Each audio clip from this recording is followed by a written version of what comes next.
జయ ప్రభు యేసుని వెంబడించుచు జయముగా నడచెదము యేసుతో జయముగా వెడలెదము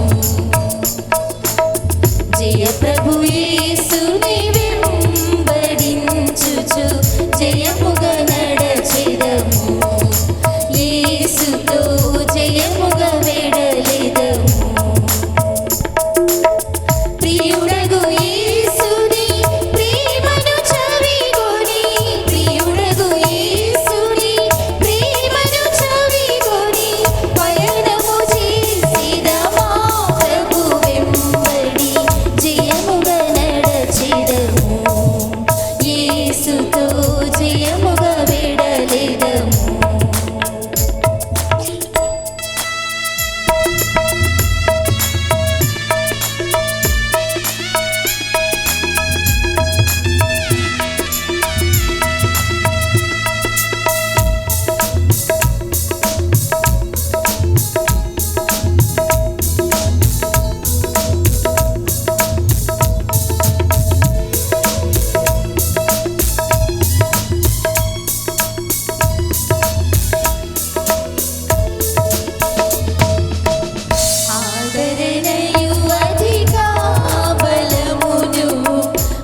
కొలిచెదము ఎవరిని ప్రేమింపవసమే విహరించెదము యేసుని వెంబడి విహరించెదము యేసుని వెంబడి మహిమ రాజ్యమున యేసుని గొలువన జయముగా నడచెదము యేసుతో జయముగా వెడలెదము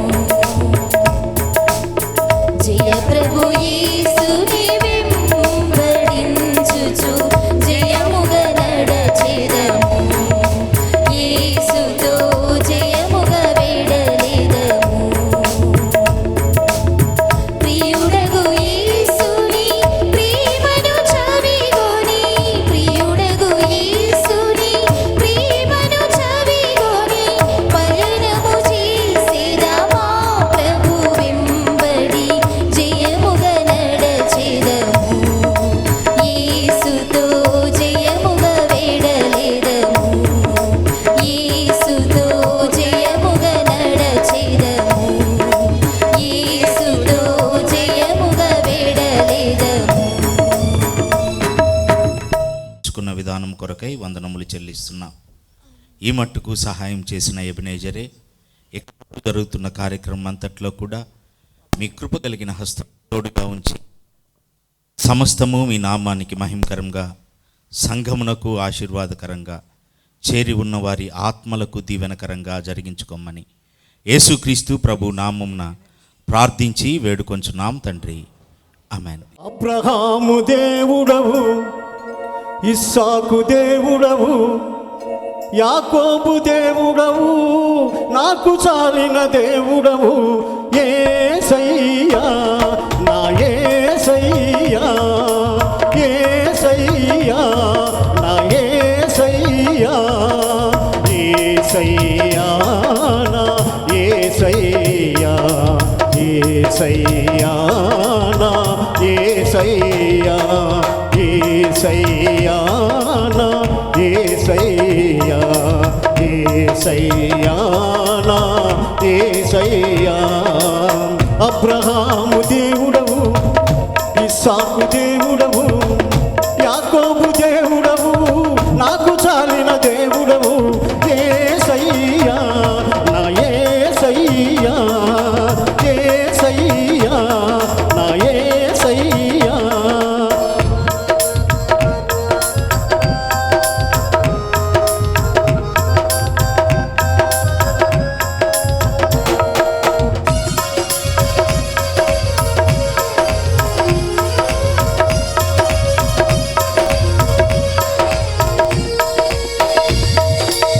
అబ్రహాము విశ్వాసముతో స్వదేశం విడచెను, పునాదులు గల పట్టణముకై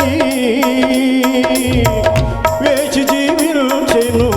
అబ్రహాము విశ్వాసముతో స్వదేశం విడచెను, పునాదులు గల పట్టణముకై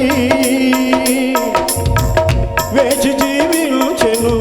అబ్రహాముకు చాలిన దేవుడ నీవేనయ్యా, అబ్రహాముకు చాలిన దేవుడ నీవేనయ్యా.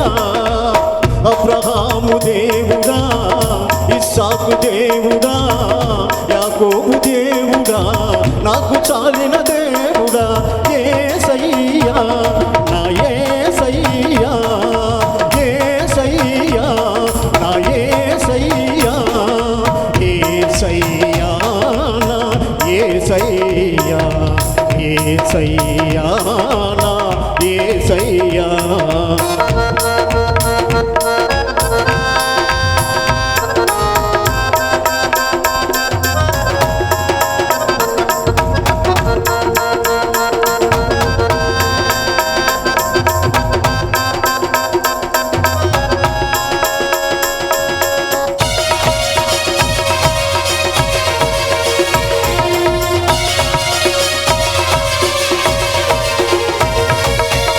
ఇస్సాకు విధేయుడై బలియాగమాయెను, వాగ్దానాన్ని బట్టి మృతుడై లేచెను. ఇస్సాకు విధేయుడై బలియాగమాయెను,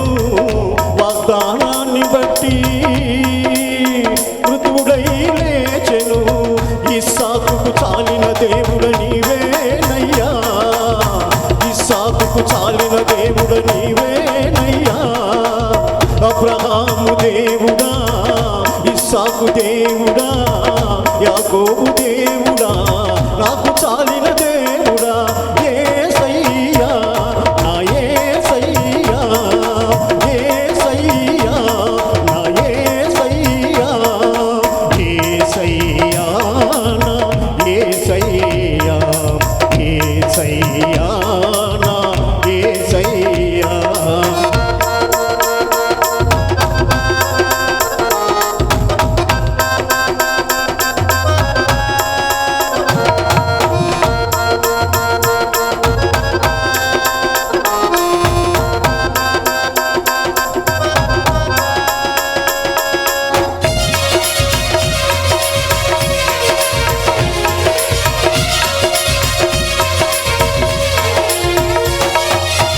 యాకోబు మోసగాడై తండ్రి ఇంటిని విడచెను యాకోబు ఇశ్రాయేలై తండ్రి ఇంటికి చేరెను యాకోబు మోసగాడై తండ్రి ఇంటిని విడచెను యాకోబు ఇశ్రాయేలై తండ్రి ఇంటికి చేరెను యాకోబుకు చాలిన దేవుడు నీవేనయ్యా యాకోబుకు చాలిన దేవుడు నీవేనయ్యా అబ్రహాము దేవుడా ఇస్సాకు దేవుడా యాకోబు దేవుడా నాకు చాలిన దేవుడా యేసయ్యా నా యేసయ్యా యేసయ్యా నా యేసయ్యా యేసయ్యా నా యేసయ్యా యేసయ్యా నా యేసయ్యా యేసయ్యా నా యేసయ్యా యేసయ్యా నా యేసయ్యా.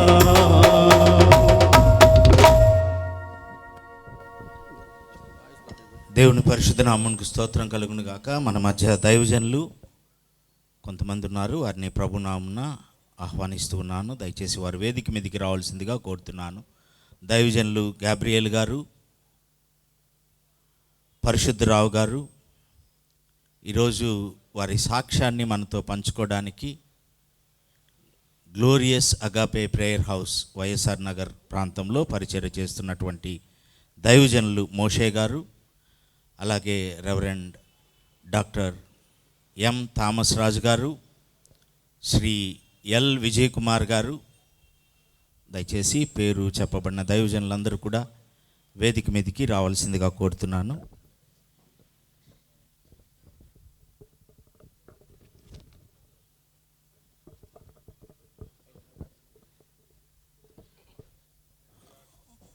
వైఎస్ఆర్ నగర్ ప్రాంతంలో గ్లోరియస్ అగాపే ప్రార్థనా మందిరం పేరిట ఆ పరిసర ప్రాంతాల్లో దేవుని సేవ చేస్తున్నటువంటి దైవజనులు మోషే గారు ఇప్పుడు వారి సాక్ష్యాన్ని మనతో పంచుకుంటారు. సమయం ఇచ్చిన దైవ సేవకులకు కూడి వచ్చిన మీ అందరికి కూడా యేసయ్య నామం పేరిట శుభాలు తెలియజేస్తున్నాం. ఒక చిన్న ప్రార్థన చేసుకొని ఈ యొక్క సాక్ష్యాన్ని అయ్యగారు ఒక 25 నిమిషాలు టైం ఇచ్చారు. ఆ టయానికి ఇంకా ముందుగానే నేను ముగిస్తాను. ఒక చిన్న ప్రార్థన చేసుకుందాం. పరిశుద్ధుడైన మా తండ్రి, ప్రేమ నమ్మకం కలిగిన మా నాయన, నీ కొందనాలు.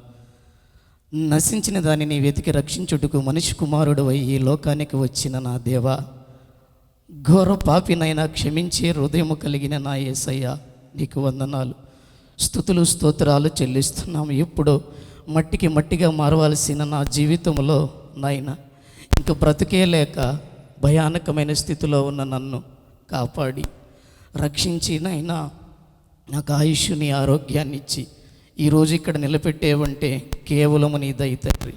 అయ్యా, నువ్వు చూపిన కృపను బట్టి అయ్యా యథార్థంగా నా జీవితంలో చేసిన మేలుని సాక్షి రూపంలో చెప్తుండగా పరిశుద్ధాత్మ దేవుడా, నా ద్వారా నీ నామానికి మహిమ తెచ్చుకోమని యేసు నామములో ప్రార్థన చేస్తున్నాము తండ్రి.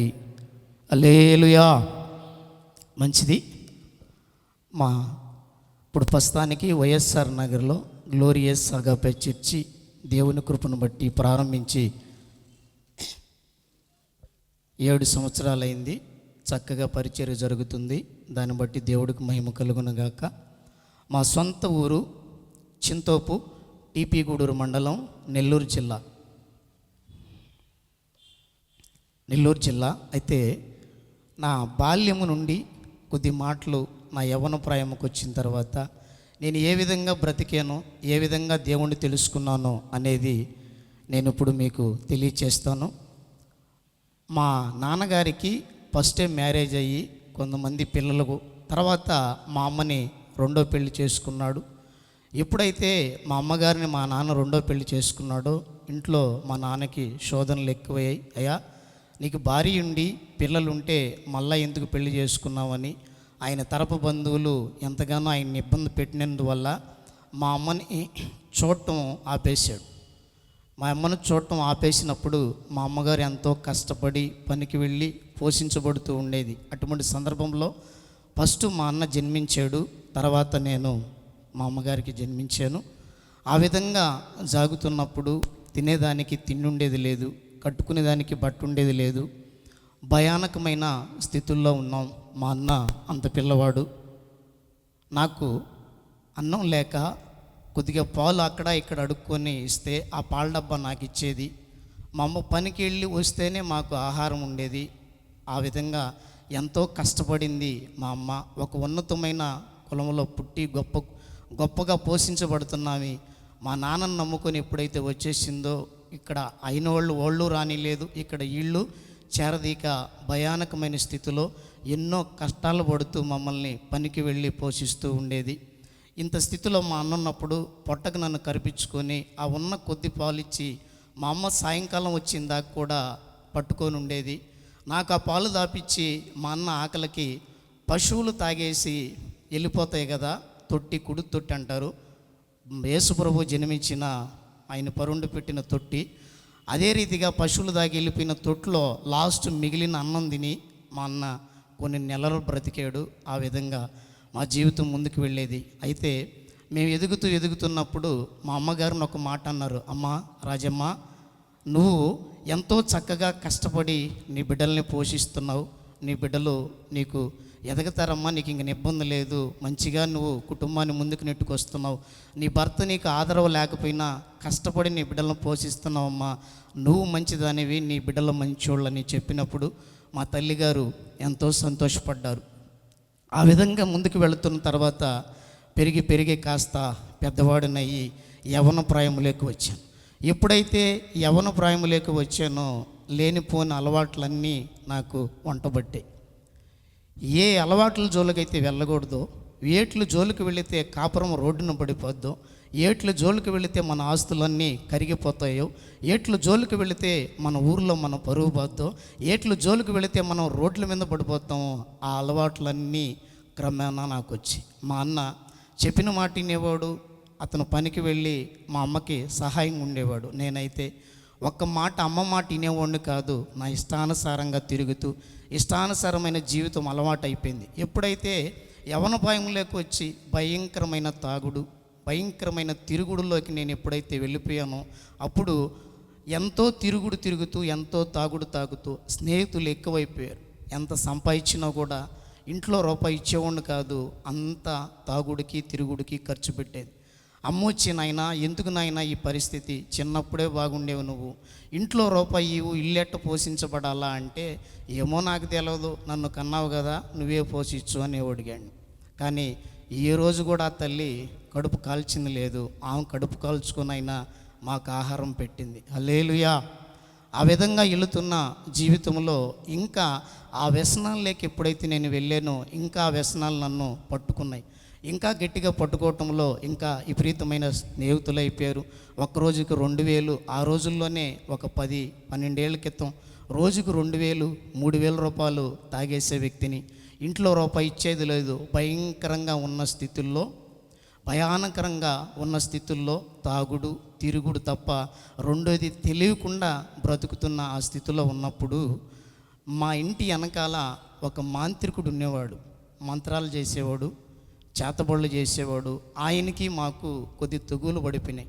అవి ఎవరి వల్ల కూడా కాదు, నేను చేసిన ఘనకార్యం వల్లనే ఆయనకు మాకు కథ శత్రుత్వం మొదలైంది.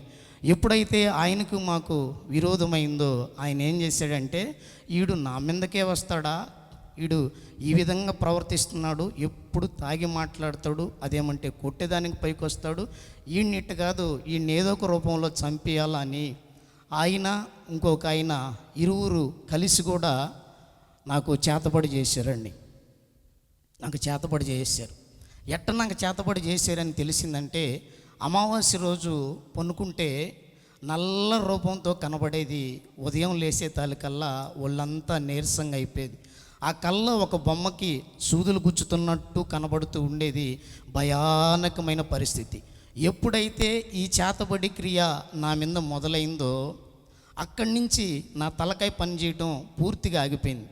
ఎంతో చలాకీగా తిరుగుతూ నవ్వుతూ ఉండే వ్యక్తిని అక్కడి నుంచి నా తలలో ఎంతసేపుడికి తాగు, తిరుగు, నీ ఇష్టానుసారంగా జీవించు, లేదా దేని కింద పడి చనిపో, లేకుంటే ఏదో ఒక రీతిగా చనిపో అనే ఒక ప్రేరణ కలుగుతుంది. కానీ బ్రతకాలన్న ఆశ పూర్తిగా పోయింది. ఆ రీతిగా భయానకమైన స్థితిలో ఉంటూ ఆ చేతబడి క్రియల వల్ల ఎంతగానో బాధపడుతూ ఉన్నాం. అయితే ఒకరోజు మా అమ్మగారు బయట పనుకో ఉన్నారు. ఇట్టే దానికి గేట్లు ఉండవు మా ఇంటి దగ్గర. నేను ఇంట్లో ఉన్నాను. కరెక్ట్గా 1 గంట ఆ టైంలో మా ఇంటి వెనకాల ఒక బండి ఆగింది. నేరుగా ఆ వ్యక్తి లోపలికి వచ్చి మా అమ్మ బయట పనుకో ఉంటే లైట్ వేసాడు. ఎప్పుడైతే లైట్ వేసాడో మా అమ్మ అరిసింది. అరవటంగానే మేము బయటకు వచ్చే లోపల ఆ వ్యక్తి బండి స్టార్ట్ చేసుకుని వెళ్ళిపోయాడు. ఆ చేతబడి చేసిన ఆయన మేము చూసామంటే ఇంటి పక్కనే రోడ్డు ఉంటుంది మాకు. ఆ రోడ్డు మీద ఆయన ఎక్కే లోపల వ్యాను కరెక్ట్గా వెలుతురు పడింది. ఆ వెలుతురుకి మేము చూసేసాము ఆయన్ని. ఇక అనుకున్నాము, మాకు ప్రతి అమావాస్య రోజు ఈయన వచ్చి ఏదో ఒకటి చేసిపోతున్నాడు కాబట్టి దీని నుంచి ఏ విధంగా అయినా తప్పించుకోవాలా అని ఆలోచన కలిగి, వెళ్ళని దేవాలయం లేదు, పూజించిన దేవుడు లేడు, ఎన్నెన్నో ప్రాంతాలు ఎంతెంతో ఖర్చు పెట్టాం, కానీ మా వల్ల కాల. మా అమ్మ అయితే ఎక్కడ పెద్ద మాంత్రికుడు ఉంటాడో ఆయన్ని పిలుచుకొచ్చేది. ఏ మాంత్రిక దగ్గరికి వెళితే నయం అవుతుందో వాళ్ళని కలిసి తీసుకొచ్చేది. ఇప్పుడైనా మా స్థలంలో తవ్వితే ఇంటి చుట్టూరు రాళ్ళు ఉంటాయి. ఈ వైద్యుళ్ళు పెట్టిన రాళ్ళు ఇప్పుడు కట్టే ఉంటాయి. పలానా ప్లేసులు కూడా తెలుసు నాకు. ఆడకు పోయి లోడితే ఆ రాళ్ళు బయటకు వస్తాయి. అట్టా ఇంచుమించు ఒక ₹1,00,000 దాకా ఖర్చు పెట్టేశాం. ఎప్పుడైతే ఈ చేతబడి ప్రయోగం నా మీద జరిగిందో, ఊళ్ళో నేను చేసిన కొన్ని ఘనకార్యాల వల్ల ఊళ్ళో వాళ్ళు మా అమ్మను ఒక మాట అన్నారు. అమ్మా, మొదట మేము చిన్నపిల్లకాయలప్పుడు మా అమ్మను ఒక మాట అన్నారు, అమ్మా నీ కొడుకులు బంగారంటోళ్ళు, నువ్వు మంచిదను అమ్మ అని. ఇప్పుడు మా అమ్మని ఏమంటున్నారంటే, అటుమింటోడిని ఎందుకు కన్నావమ్మా, వాడిని చంపేస్తున్నే పోదా, వాడు అసలు మనిషేనా అన్నారు. వీధిలోకి వెళుతుంటే కొంతమంది కేకరించి ఊసేది. అంత భయానకమైన పరిస్థితి. సాక్ష్యం చెప్పమంటే కొన్ని దాచిపెట్టుకొని కొన్ని మంచి చెప్తారు. నేను ఉన్నట్టుగా చెప్తున్నా. మీరు ఏ ఊరు అసహించుకున్నా పర్వాలే, నా దేవుడు చూస్తే చాలు. హల్లెలూయా, హల్లెలూయా. ఆ విధంగా ఈదిలోకి వెళితే ఊసేవాళ్ళు తలదించుకొని గమ్ముగా వచ్చేది. మా అన్న నా కాడికి వచ్చేది. బయటికి వెళ్ళాలంటే కష్టం ఉంది, నీ అలవాట్లేంది, నీ చేష్టలేంది, నీ తెగులేందిరా, నువ్వు మారనే కూడా నువ్వు ఈదులోకి వెళ్ళవాక నీకెందుకు బాధ అనేవాడిని. భయానకమైన పరిస్థితి. ఆ పరిస్థితుల్లో శరీరం అంతా ఉన్నట్టుండి ఒక్కసారిగా నల్లంగా అయిపోయింది. ఇప్పట్లో కరోనా ఎట్ట ఊపులో ఉందో అప్పట్లో హెచ్ఐవి ఆ విధంగా ఉంది. మనిషికి కరోనా ఎట్ట వస్తుందో అప్పట్లో హెచ్ఐవి ఆ రీతిగా స్పీడ్గా ఉండదు. ఊళ్ళో వాళ్ళు అనుకున్నారు, వీడికి తిరిగేవాడు ఏదో ఒక వ్యాధి వచ్చేసిందని. నా తోటి స్నేహితులు, నేను అప్పుడు దాకా వాళ్ళతో తిరిగి మంచిగా అనుకుంటున్న మేము వాళ్ళ దగ్గరికి వెళ్ళి కూర్చుంటే నన్ను చూసి వెళ్ళిపోయేది. నన్ను చూసి లేచి వెళ్ళిపోయేది. వాళ్ళు ఇళ్ళకి వెళ్ళిపోయేది. నా దగ్గర కూర్చునేవాళ్ళు కాదు, కనీసం నాతో మాట్లాడేవాళ్ళు కాదు.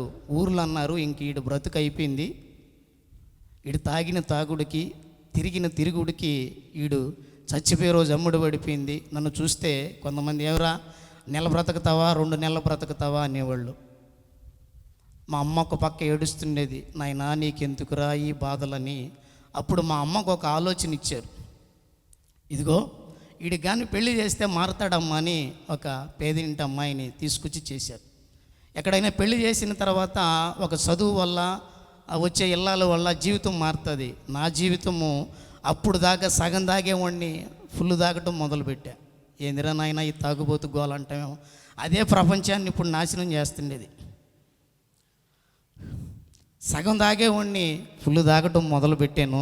ఇంకా భయానకమైన పరిస్థితిలోకి వెళ్ళిపోయా. ఈ విధంగా కాలం గడుస్తూ ఉంది.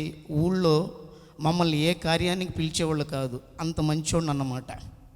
దేంట్లో మమ్మల్ని వచ్చి ఏదన్నా అడిగేవాళ్ళు కాదు. అయితే మా అమ్మ మట్టుకు ఎట్టైనా నన్ను బ్రతికించుకోవాలని ఎన్నెన్నో ప్రయత్నాలు చేసింది. ఒకరోజు నిద్రలేసే లోపల మా అమ్మ ఎర్రంగా కనపడుతుంది కంటికి. ఏంది మా అమ్మ ఉన్నట్టుండి ఎర్రంగా అయిపోయిందంటే, కనకదుర్గమ్మ మాల వేసుకొని వచ్చేసి కనబడితే, ఏందమ్మా అంటే, నాయనా నువ్వు మారాలి నాయనా అన్నది. సరేనమ్మా అయిపోయినా. మళ్ళా 2వ సంవత్సరం కూడా అదే చేసింది. భక్తి ఎక్కువైపోయింది మా అమ్మకి నాకు.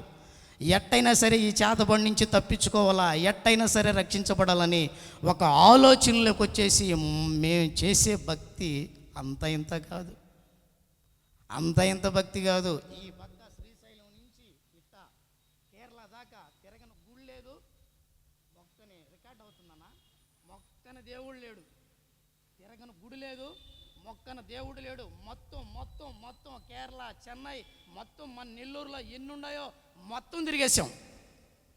చివరికి ఒక మాట గుర్తొచ్చింది. దేవుళ్ళు దేవతలు అన్నవాళ్ళు ధర్మాన్ని రక్షించేదానికే వచ్చారు, నాలాంటి పాపిని ఎవరు కాపాడరని తేలింది లాస్ట్కి. ఇక అప్పుడు అనిపించింది, ఇక నా చనిపోయే స్థితిలోకి వచ్చేసాను నేను. నా శరీరం బాగా నల్లంగా మారిపోయింది. అప్పుడు దరిద్రుడికి ఇంకా వడగండ్ల వాన అన్నట్టు నా భార్య మళ్ళా ప్రెగ్నెంట్ అయ్యింది. 5వ నెల. ₹1 ఇంట్లో ఇచ్చేవాడిని కాదు. సెంటర్కి వెళ్ళి కుత్తికిల దాకా నేను బండి లోడ్ చేసుకొస్తే ఇంటికి వచ్చే లోపల మంచి కూరలు ఉండాలి. ఎట్టుంటాయండి, కొంతమంది ఉంటారు అయ్యగారులు, ₹1 ఇయ్యరు, ఇంటికి వచ్చే లోపల ఏం చేసావు అని అడుగుతారు. అయ్యగారులు ఉండరా, మీరు మంచోళ్ళు, నాలాంటి వాళ్ళు అడిగేది. మా అమ్మ వాళ్ళ నీళ్ళని అడుక్కొని కొద్దిగా గోంగూర పచ్చడి చేసుకొచ్చి ముందు పెడితే, ఈ గోంగూర పచ్చడి తీసుకొడితే ఎదురింటికి పోయి పేడ అతుక్కునేట్టు అతుక్కునేది. మా అమ్మ అనేది, నాయనా నువ్వు తినవు, మమ్మల్ని తిననివ్వరని ఏడుస్తూ పోయేది. అట్ట భయానకమైన పరిస్థితుల్లో ఉంటే 5వ నెల ప్రెగ్నెంట్ అయినా ఈ పచ్చడి పెట్టారని చెప్పి ఈ కోపంతో ఈ కైపు మీద అక్కడ ఉన్న ఒక రోకల బండ తీసుకొని తరుముకున్నా. పరిగిలేని పరిస్థితి. మా అమ్మ పరిగి లేకుంది, నా భార్య చూస్తే నీళ్ళు పోసుకో ఉంది, మా అన్న బిడ్డ ముగ్గురు రోడ్లెమ్మడ పరిగిస్తూ ఉన్నారు. దొరికితే కొట్టేద్దామని రోకల బండ తీసుకొని పరిగిస్తున్నా. నేనేమంత దుర్మార్గుని కాదండి, నాకు చేసిన చేతబడి ప్రభావం అది. వాళ్ళు చిక్కల నాకు వెళ్ళిపోయారు. ఇట్టా భయానకమైన పరిస్థితులు గడుస్తూ ఉన్నాయి. అయితే ఎంతెంతో భక్తి చేశానండి. 3 సార్లు మాల వేసుకున్నాను. కనకదుర్గమ్మ మాల, శ్రీశైలం మాల, శబరిమల మాల, ఎన్ని దేవాలయాలు ఉన్నాయో మొత్తం తిరిగేసి అయిపోయింది. చివరికి ఒకటే అనుకున్నా, ఇంకా ఈ భూమి మీద నన్ను బ్రతికిచ్చే దేవుడు లేడని. ఎవరైతే నాకు చేతబడి చేశారో ఆ వ్యక్తి ఫ్రెండు ఒక నరుకూరు సెంటర్లో మాకు కలిచాడు. ఆ వ్యక్తితో నేను మాట్లాడి నా కాడున్న డబ్బులతో చిరుచోగం చేసుకొని బాగా బళ్ళు లోడ్ చేసుకొని ఈ చేతబడి చేసిన ఆయన కాడికి వెళ్ళిపోయాం. ఒక రాత్రి 11 గంటల టైంలో పోయి ఒకటే అడిగాం, అయ్యా ఎక్కడికి పోయినా, ఏ మాంత్రికు దగ్గరికి వెళ్ళినా, ఎక్కడ ఎన్ని ప్రాంతాలు తిరిగినా మా వల్ల కావట్లే. ఇప్పుడు చూస్తే నేను కాక నాకు ఇంకా మా అమ్మ ఇంకో గావును తగిలిచ్చింది. నేను చూస్తే చచ్చిపోయేటట్టుండా ఏదో నీ మీదకు వచ్చాను, నన్ను క్షమించని చెప్పి 2 కాళ్ళు పట్టుకున్నా. మన దేవుడు ఏం చెప్తున్నాడమ్మా, క్షమించమన్నాడు. మరి ఆయన ఏం చేశాడు తెలుసా, క్షమించమని నేను కాళ్ళు పట్టుకుంటే నన్ను ఇక్కడ తన్నేడు కాళ్ళతో.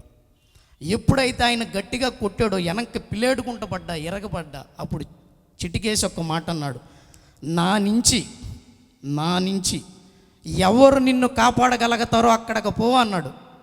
ఆ మాటతోటే నాకు ఒకటి అర్థమైపోయింది, ఇంకా నాకు ఈ భూమి మీద నోకలు లేవు. ఎందుకంటే అప్పటికే ఎన్ని డబ్బులు ఖర్చు పెట్టుకున్నామో, ఎన్ని ప్రయత్నాలు చేసామో, ఎక్కడెక్కడ తిరిగి ఇసుకుపోయామో మాకు తెలుసు.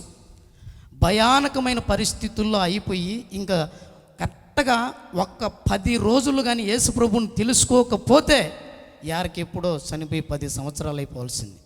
అటువంటి భయానకమైన పరిస్థితుల్లో మా ఊరిలోకి వచ్చి ఒక పాస్టర్ గారు 1 సంవత్సరం రోజు ఈదులో ప్రార్థన పెట్టాడు. అబ్రహాం పాస్టర్ సంవత్సరం రోజులు పెడితే ఒక్కరూ కూర్చోలే ఈదులో. ఎవరూ రాలా. ఆయన ఒకరోజు సాప సంకన పెట్టుకొని డ్రమ్ము తగిలించుకొని సైకిల్ పెట్టుకొని వెళ్ళిపోతున్నాడు. అప్పుడు మా అమ్మ అరిసింది, ఓ అన్నా ఏమి వెళ్ళిపోతున్నావు, బాబాకి రా అని చెప్పి డమ్ముని తీసుకొని సైకిల్ వెనక్కి మళ్ళీ ఇచ్చి కూర్చోబెట్టించి సాపేసి నలుగురిని తీసుకొచ్చి కూర్చోబెట్టింది. ఎప్పుడైతే ఈయన కూర్చోబెట్టిందో దేవుడు మాటలేంటో మొదలుపెట్టింది. దేవుడు ఎంత ఘోరపాపినైనా క్షమిస్తాడమ్మా, ఆయన కానీ కన్నీటి గార్చి కానీ ప్రార్థన చేస్తే చేతబడుగా అది ఏ బంధకాలైనా సరే, ఏ చీకటి శక్తులైనా సరే, దురాత్మ శక్తులైనా సరే, ఏ అయినా సరే యేసు నామములో కాల్చేస్తాడమ్మా అని ఆ పాస్టర్ గారు చెప్పాడు. ఎప్పుడైతే ఆ మాటలు మా తల్లి నిందో, ఎన్నో డబ్బులు ఖర్చు పెట్టుకున్నా, ఎన్నో దిక్కులకు తిరిగినా నయము కాలేదని మా తల్లి నేను ఏడ్చుకుంటున్న ప్రదేశంలో మా అమ్మ ఒక పని చేయటం మొదలుపెట్టిందండి. కుటుంబ ప్రార్థన చేయడం మొదలుపెట్టింది. సాయంకాలం ప్రతిరోజు సాయంకాలం కుటుంబ ప్రార్థన చేసి కుటుంబ ప్రార్థన చేస్తూ ఉండేది.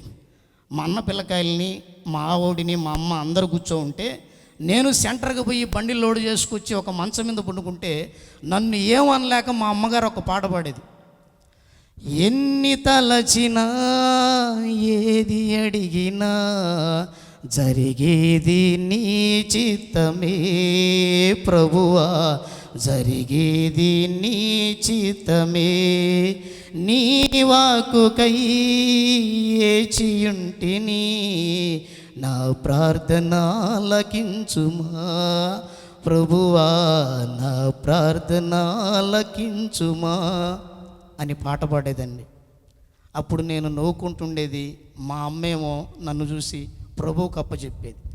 ఇలా మా జీవితాలు సాగుతూ ఉంటే ఒకరోజు మా అమ్మ ఇంట్లో ప్రార్థన చేస్తుందని మా అమ్మ చేయబట్టుకొని ఇంత ఎత్తు నుంచి కింద దోస్తే బోల పడిపోయింది. మా అమ్మ పడిపోయిన తర్వాత పైకి లేచి ఒక్క మాట అనకుండా బైబిల్ను తుడుచుకొని నా సాయి చూసి కన్నీరు కారుస్తూ ఇంటికి వెళ్ళిపోయింది.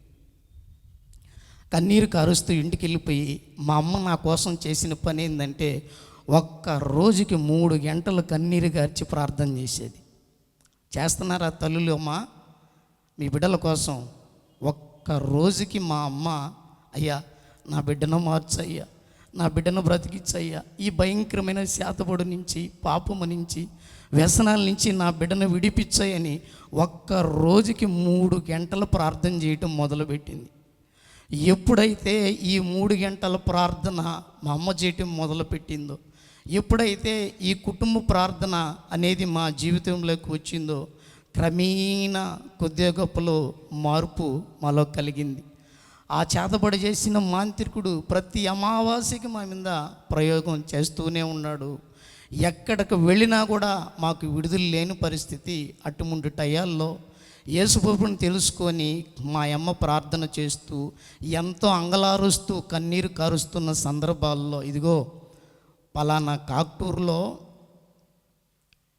ఒక దగ్గరికి వెళ్ళండి అమ్మా నీ బిడ్డను తీసుకొని, దేవుని చిత్తమైతే అక్కడ బాగవుతుందని చెప్పినాక మా అమ్మ నా దగ్గరకు వచ్చి, నాయన పలానా దగ్గరికి వెళ్దాం వస్తావా అంటే, అమ్మా ఆటోకి ఆయిల్ పట్టించాలా, నాకు ఆయిల్ పట్టించాలా, ఆటో ఆయిల్ లేనిది ఆటో కదలదు, నాకు ఆయిల్ లేనిది నేను కదలనమ్మా అని 2 ఆయిల్ పట్టించుకొని నేరుగా వెళ్ళాము. అక్కడికి వెళ్ళిన తర్వాత నేరుగా కాంపౌండ్ గేటు దగ్గర నిలబడి ఉంటే ఆ గేటు పారే గోడకి పెద్ద సిలువ ఉంటుంది. ఆ సిలువను ఒక్కసారిగా నేను చూసి ఒక మాట అన్నా, నిన్ను నువ్వే రక్షించుకోలేక చచ్చిపోయావయ్యా, నన్నేం రక్షిస్తావు? నిన్ను నువ్వే రక్షించుకోలేక దొంగ పలికినట్టు పలికా, ఎందుకంటే నేను పెద్ద దొంగను కాబట్టి. నిన్ను నువ్వే రక్షించుకోలేక చనిపోయావు, నన్నేం రక్షిస్తావని అన్నా. దానికి ముందు ఈ సాపలు వెనక్కి ఎత్తుకొచ్చిన పాస్టర్ గారు మా అమ్మ పడే బాధను చూడలేక నా దగ్గరకు వచ్చి, నాయనా వెంకటేశ్వలా, ఎందుకు నాయనా నీ జీవితం బాగొట్టుకుంటావా, నా మాటిని నాయనా యేసయ్యని నమ్ముకో నాయనా బాగుపడతావంటే, ఆ పాస్టర్ గారిని తిట్టకుండా తిట్టిన తర్వాత ఏడుస్తూ వెళ్ళిపోయాడు. మహానుభావుడు ఒక్క మాట కూడా అనలా, నన్ను వెళ్ళిపోయాడు, ఏడుస్తూ వెళ్ళిపోయాడు. యేసు ప్రభు అంటే నా దృష్టిలో ఒకటే, ఆయన్నే కాపాడుకోలేడు, నన్నేం కాపాడుతాడని.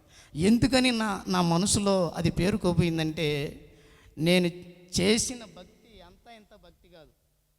2 సంవత్సరాలు 3 లీటర్ల లెక్కన ప్రతి వారం పాలాభిషేకం చేయించేది.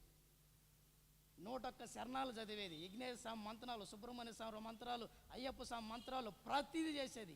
ఫస్ట్ స్టార్టింగ్ నుంచి ముగింపు దాకా పాటలు పాడే వ్యక్తిని. కానీ ఎక్కడ కూడా నాకు రక్షణ లేదు, ఎక్కడ కూడా నా చేతబడిపోయే మార్గం నాకు కనబడలేదు.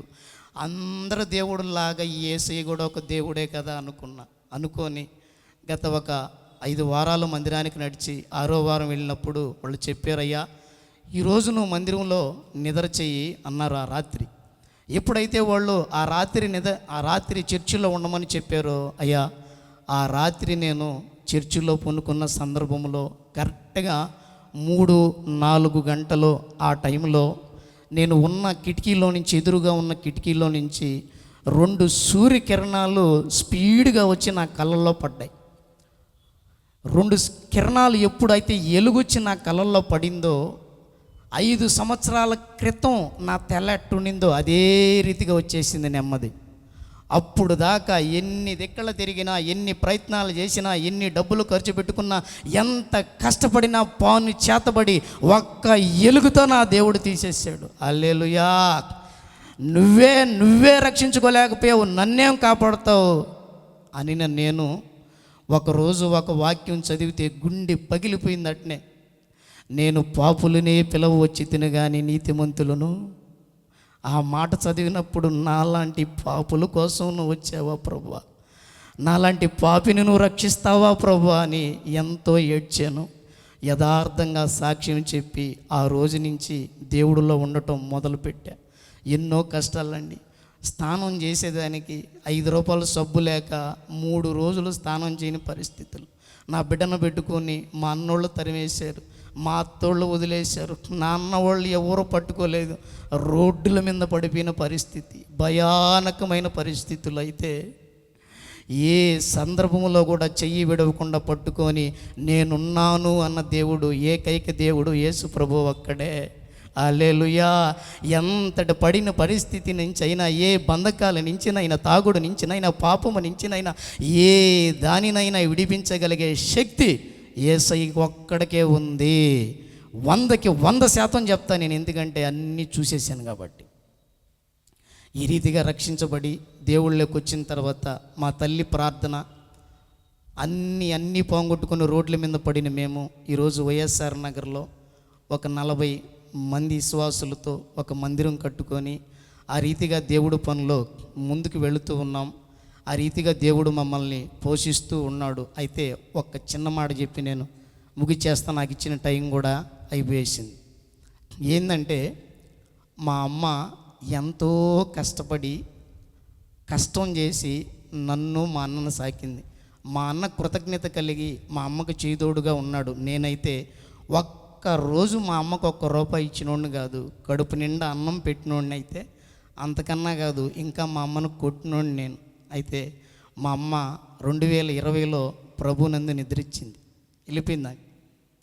నా కోసం అంగలార్చి ప్రార్థన చేసి నా బాగుకోసుల కోసం తన సర్వాన్ని ఇది చేసిన నా కన్న తల్లికి అనాథ స్థితిలో నుంచి ఈరోజు దేవుడు ఒక మంచి స్థితి ఇస్తే పట్టుడి మెతుకులు పెట్టేదానికి నా కన్న తల్లి లేదు. ఒక్క పూట తిండి లేక బాధపడుతున్న మా జీవితాల్లో ఈరోజు 10 మంది కూర్చున్న పెట్టే స్థితి దేవుడు మాకు ఇచ్చాడు. అయితే కన్న తల్లి లేదు. అయ్యా యవ్వన బిడ్డలారా, మీకు ఒక చిన్న మాట, కన్న తల్లిదండ్రి ఎన్నో కష్టాలు పడి ఎన్నో బాధలు పడి ఈ స్థితికి మిమ్మల్ని తీసుకొచ్చారు. వాళ్ళ పట్ల మీ ఇష్టానుసారంగా ప్రవర్తించకుండా తల్లిదండ్రి మాట వినండి. తల్లిదండ్రులు ఉన్నప్పుడు వాళ్ళ ఇల్లు తెలవదు, వాళ్ళు వెళ్ళిపోయినాక వాళ్ళ ఇల్లు తెలుస్తుంది. ఎన్నో కష్టాలు పడి సాకిన మా అమ్మకి పట్టిడి మెతుకులు అన్నం పెట్టలేని దౌర్భాగ్యుడు నేను. మా అమ్మ ఒక్క మాట అన్నది, రే నీ చేతగా ఒక్క ముద్ద తినరా నేను అన్నది. అట్టే వెళ్ళిపోయింది. ఈ రోజుకి నేను ఏడుస్తా. ఈరోజు నేను ఒక సేవకుడిని ఈ స్థితిలో ఉన్నానంటే నా తల్లి ప్రార్థన, ఆ యేసయ్య దయ. కానీ అంత అన్నం పెట్టలేని స్థితిలోకి వచ్చేసానంటే కారణం నేను తిరిగిన తిరుగుడు, నేను చేసిన పనులు. యవ్వన బిడ్డలారా, తల్లిదండ్రులను గౌరవించండి, వాళ్ళ మాట వినండి. ఆ రీతిగా తల్లిదండ్రులను ఎవరైతే గౌరవిస్తాడో దేవుడు వాళ్ళకి ఏది కావాలో ఇస్తాడో. ఈ కొద్ది సాక్ష్యాన్ని దేవుడు దీవించునుగాక. వెనుకిల్లో దీవింపబడినట్లు దైవజనులు గాబ్రియల్ గారు మనల్ని ప్రార్థనలో నడిపిస్తారు.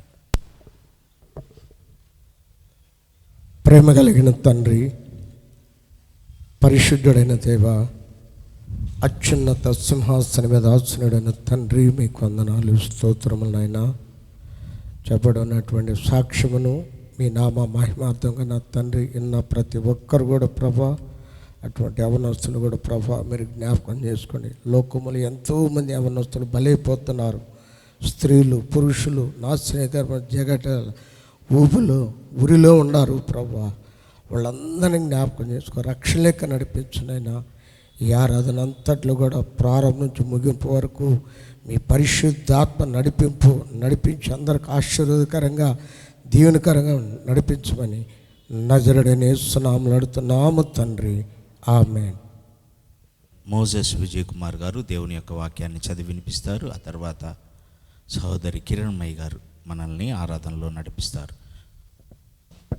నామమునకు మహిమ కలుగును గాక.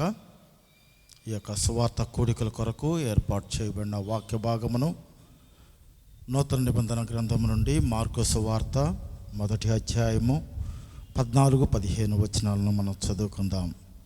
మార్కు సువార్త 1వ అధ్యాయము 14-15 వచనాలను మనం చక్కగా చదువుకుందాం. యోహాను చెరపట్టిన తరువాత యేసు, కాలము సంపూర్ణమై ఉన్నది, దేవుని రాజ్యము సమీపించి ఉన్నది, మారు మనస్సు పొంది సువార్త నమ్ముడని చెప్పుచు దేవుని సువార్త ప్రకటించుచు గలిలయకు వచ్చెను. దేవుడు తన పరిశుద్ధ వాక్యమును మన వినికిడిలో దీవించి ఆశీర్వదించునుగాక. Thank you. సహోదరి కిరణ్మయ్య గారు, పాస్టమ్ గారు మనల్ని ఆరాధనలోనికి నడిపిస్తారు. దేవుని ఆరాధించుకున్నాము. ఈ క్షణం మనం సజీవ లెక్కలో ఉండి మనం దేవుని సన్నిధిలో ఉన్నామంటే అది కేవలం దేవుని కృప మాత్రమే. అటువంటి కృపనిచ్చిన యేసయ్య నామంని ఆరాధించుకున్నాము. అందరము పూర్ణ మనసుతో, పూర్ణాత్మతో, పూర్ణ బలంతో దేవుడిచ్చిన శక్తి కలది స్వరమైతే అందరము దేవునికి స్తోత్రం చెల్లిద్దాం.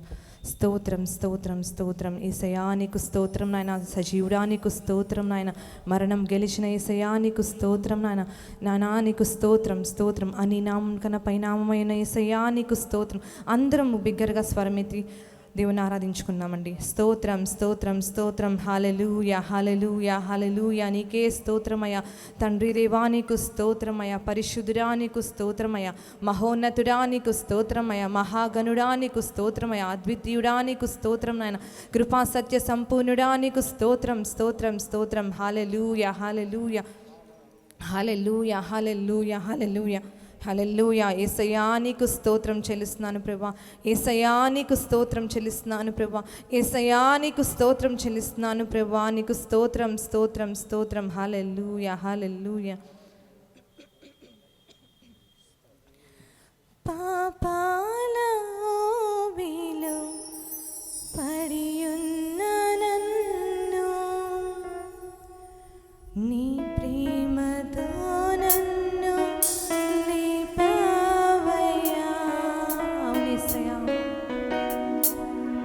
పాపాల ఊబిలో పడియున్న నన్ను నీ ప్రేమతో నన్ను లేపావయ్యా.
నాపై చూపించి తన కొరకు ఒక సాక్షిగా నిలిపిన యేసయ్యని నోరారా స్తుతిద్దామండి. ఆశ్చర్య కార్యములు ఎన్నో చేసి ఆయన పాత్రగా మనల్ని మలిచి మన జీవితాల్లో ఎన్నో అద్భుత కార్యములు చేసిన మన యేసయ్య నామముని హృదయాంతరంగా స్తుతిద్దామండి.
కలిసి యేసయ్యా యేసయ్యా యేసయ్యా యేసయ్యా యేసయ్యా యేసయ్యా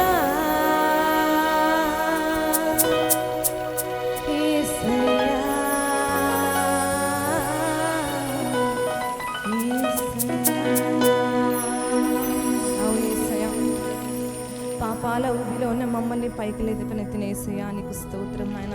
నాయన ఎవ్వరూ చేరదీయలేని స్థితిలో నాయన నేనున్నాను అని నాయన తండ్రి నాయన మమ్మల్ని ఓదార్చిన దేవుడే నీవయ్యా తండ్రి. మా కన్నీటిని నాట్యంగా మార్చు దేవుడే నీవయ్యా తండ్రి. అవును యేసయ్యా స్తోత్రం ప్రభా నాయన తండ్రి. ఈ లోకమంతా ప్రభా వేరే అయినప్పటికీ ప్రభా నాయన తండ్రి నీవు మాతో ఉన్న దేవుడు నాయన. నీవు మా పక్షంలో ఉండగా మాకు ఏమీ కొదువు లేదు నా యేసయ్యా. సర్వశక్తిమంతుడైన యేసయ్యా నాయన నీకు స్తోత్రం నాయన తండ్రి. అర్హతే లేని మమ్మల్ని నాయన తండ్రి అర్హమైన పాత్రగా మమ్మల్ని మార్చిన దేవా నీకే స్తోత్రం చెల్లిస్తున్నాను ప్రభా. పరిశుద్ధుడా నీకు స్తోత్రం నాయన. మహిమ ఘనతకు అర్హుడా నీకు స్తోత్రం చెల్లిస్తున్నాను ప్రభా. జీవాధిపతి అయిన నా యేసయ్యా, నీతి గల న్యాయాధిపతి అయిన నా యేసయ్యా నీకు స్తోత్రం చెల్లిస్తున్నాను. అందరం స్తుతిద్దామండి. స్తోత్రం స్తోత్రం స్తోత్రం. హల్లెలూయా హల్లెలూయా హల్లెలూయా. స్తోత్రమయ్యా తండ్రి. నీ మాటలో జీవం ఉన్నది నా యేసయ్యా. నీ మాటలో శక్తి ఉన్నది ప్రభువా నాయన తండ్రి. చనిపోయిన వారిని తిరిగి లేపగల సర్వశక్తి గల నామం నీదయ్యా తండ్రి. స్తోత్రం స్తోత్రం యేసయ్యా. అయ్యా నీకు స్తోత్రం. నీ మాట అగ్ని వంటిది ప్రభువా. నీ మాట నాయన శక్తి గలది నా యేసయ్యా. అట్టి శక్తి గల మాటని నాయన తండ్రి ఈ రోజు నాయన తండ్రి నీవు మాకు నాయన వినిపింపబో చేస్తున్న దేవా స్తోత్రం నాయన. నీ బిడ్డలు నాయన ఏ స్థితిలో వచ్చారో ప్రభా ఎరిగిన దేవుడు, నా హృదయాంతరంగంలో ఎరిగిన దేవుడు నీవయ్యా తండ్రి. అయ్యా నీ జీవ వాక్కుని మాకు దయచేయని నాయన మమ్మల్ని జీవింప చేయగల దేవా నీకు స్తోత్రం చెల్లిస్తూ యేసయ్యా నీకు వందనాలు చెల్లిస్తూ ఈ కొద్ది ఆరాధనని నేను నీ పాదాల సన్నిధిలో నాయన సమర్పించుకుంటున్నాం నా తండ్రి. Amen amen. Thank you Jesus.